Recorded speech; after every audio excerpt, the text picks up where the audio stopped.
So you have seen flip-flops and how they can store zeros or ones, and you have arranged these flip-flops together to form registers that can actually store more than one bit, like maybe 8 bits or 16 bits and so forth.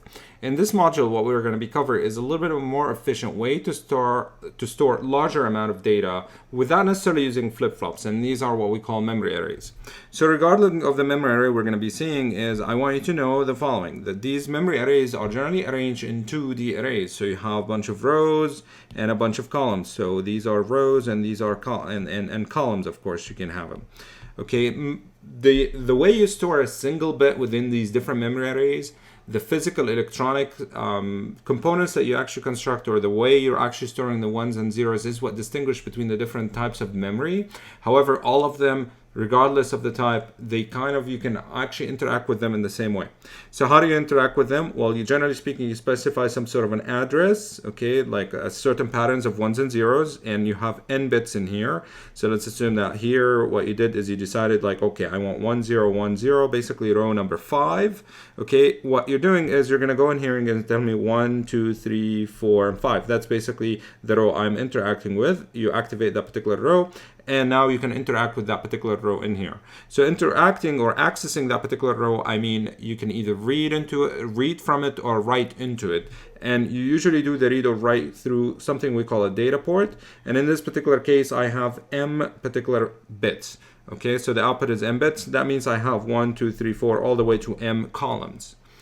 All right, so to give you an example, what you might see is the following. You will see something that is, the address is 10 bits. So if you take 2 to the power 10, that means you can have up to 1024 words. Some memory arrays might have a little bit less, but generally speaking, if you have 10,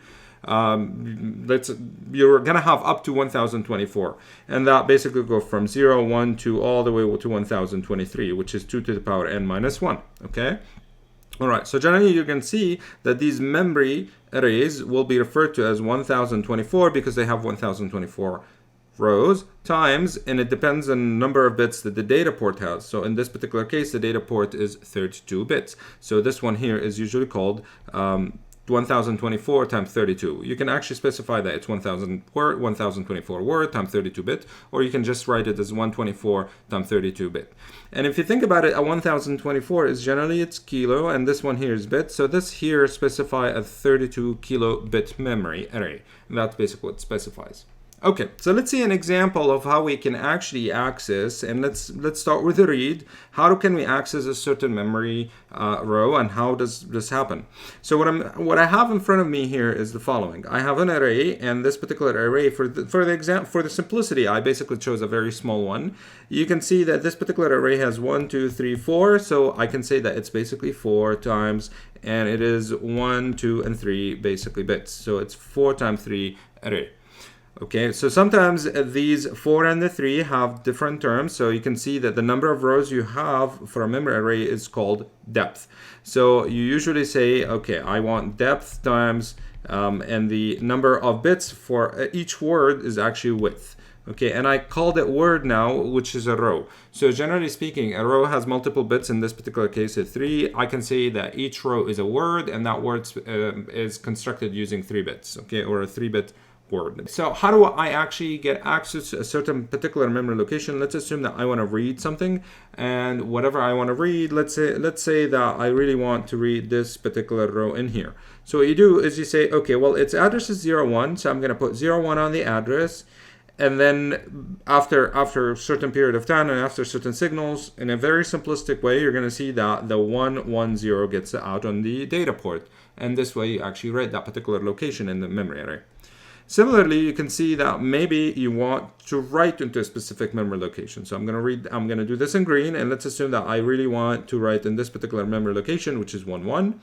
Okay, and the data I want to write, let's change it to 111, just for the sake of simplicity.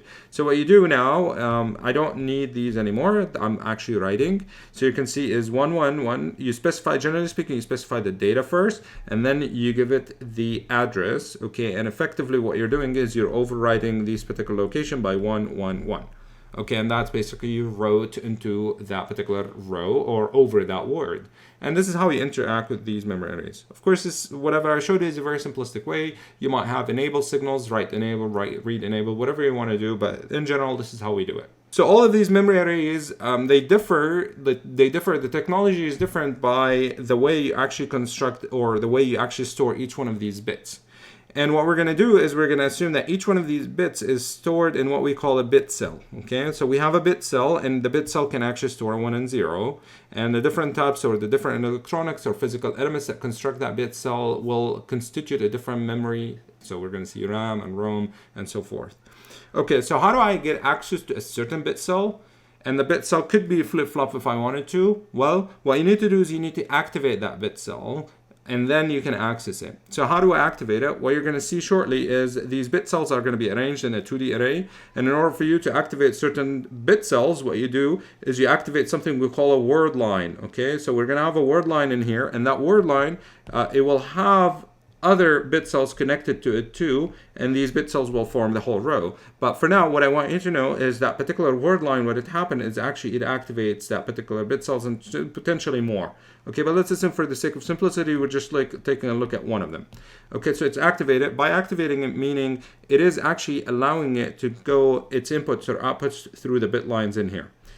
If it is not activated, what I want you to think about is the following. These bit lines are physically connected by wires to the bit cells, but generally speaking, internally, you can think about them as high impedance, or in Verilog terms, basically we have Z. It's actually disconnected or high impedance. So it's as if it's disconnected when the word line is not activated. So by activating it, you're effectively, I want you to think about it as if you actually connected that particular bit cells to the bit line. So let's see how it's organized in a 2D memory array. So what we have in here is the same memory array that we've seen, which is the 4 in terms of depth and 3 in terms of width, and it has the same exact data, the bits, the bit pattern that we've seen. And what you see in here is they're organized in bit cells in rows. Okay, so if you want to access, let's assume that you want to access this particular row, what you do is you activate that particular word line. And the way you activate that word line is as simple as implementing this particular decoder. So on this decoder, what you do is you put on its address. This is the address for the memory.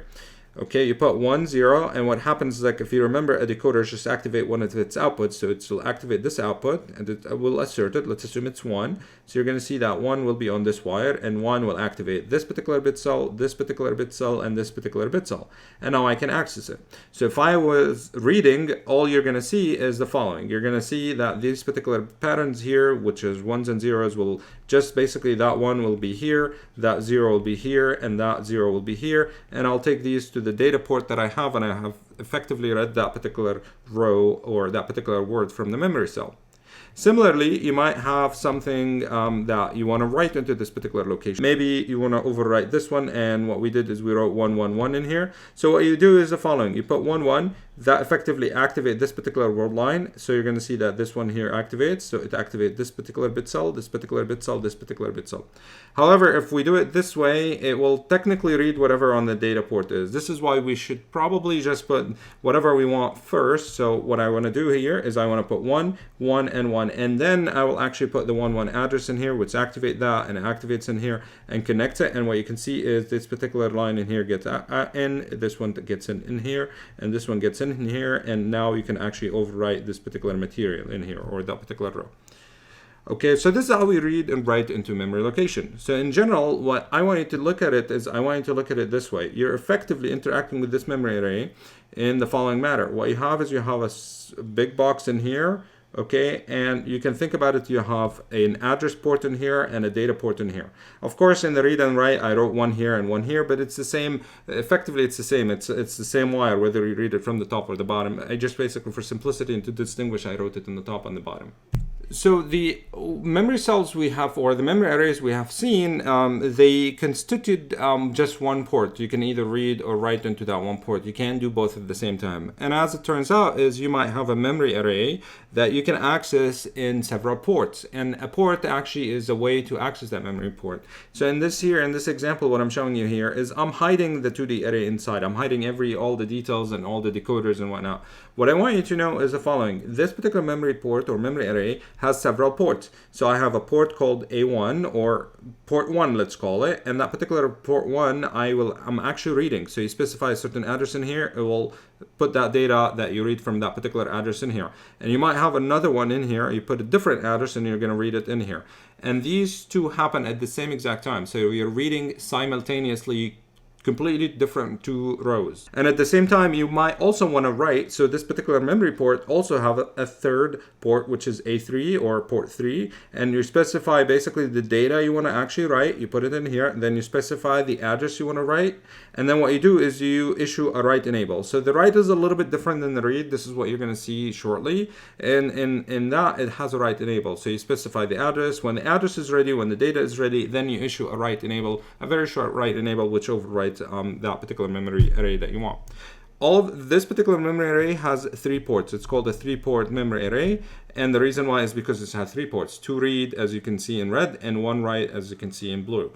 As a designer, you might have questions like, what happens if I'm trying, let's assume that I put the address in here and the address in here and they happen to be the same. Basically, you're trying to read and write from the same exact memory location. Well, it's up to you as a designer to figure out what to do. Should you forbid this? Should you maybe read the previous value and then write into it? Or should you write first and then read? It's up to you as a designer, but